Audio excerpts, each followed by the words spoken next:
The Maker's Mark Mile, Matthew, comes up. Look, you're living there. Am I right that the weather's going to continue to be good up until the weekend?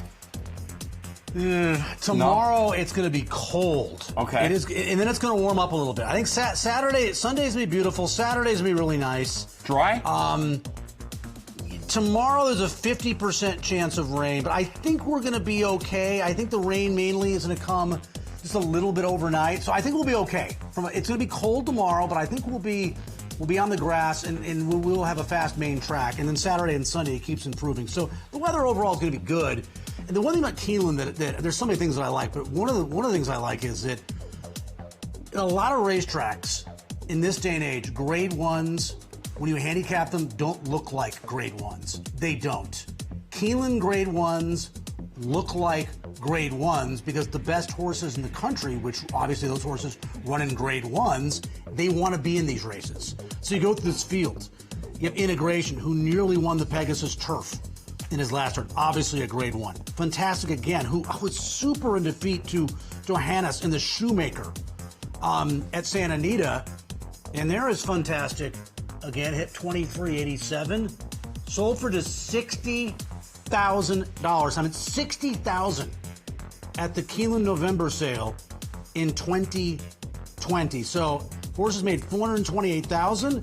You throw out the Kentucky Downs race, that last start, where a lot of horses just don't care for that surface there. It's so much, more bizarre than, I love it, but a little bit stranger and different than other turf courses. He makes some sense in here with Irad Ortiz. He certainly does. There's no question about that. Yeah, for Wesley Ward, he points his horses always for this meet. Look, we'll go through the rest of the field. The 3 Trickery, grade 1 winner in the Belmont Derby to continue your theme. Yep. Grand Aspen, okay, maybe not. Santorini, maybe not.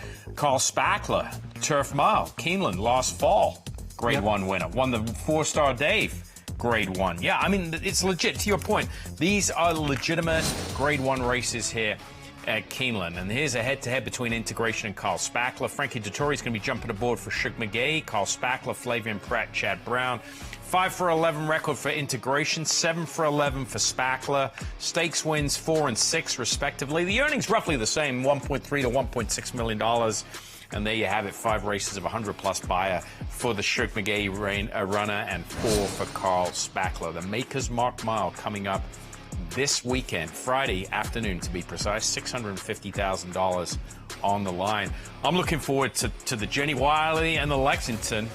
Yep. And that's going to continue through Saturday and into Sunday. Yeah, and Chad Brown, you mentioned, Carl Spackler will be favored in here. You mentioned his only start of this turf course. He beat more than looks in the Turf Mile. And the one advantage he has over Integration, they're both coming off of layoffs, is that Carl Spackler's a miler. I mean, he's 6 for 8 at a mile, whereas Integration is a horse who generally is more of a mile and an eighth, mile and a quarter type. But we'll see how he competes at the 8 furlong distance. Terrific race. And Chad Brown's also going to have the favorite, by the way, I think in the Wiley on Saturday. First time in the U.S. for Excellent Truth in from France. So a big surprise. It could be a big next couple of days in grade 1 turf races for Chad Brown at Keeneland.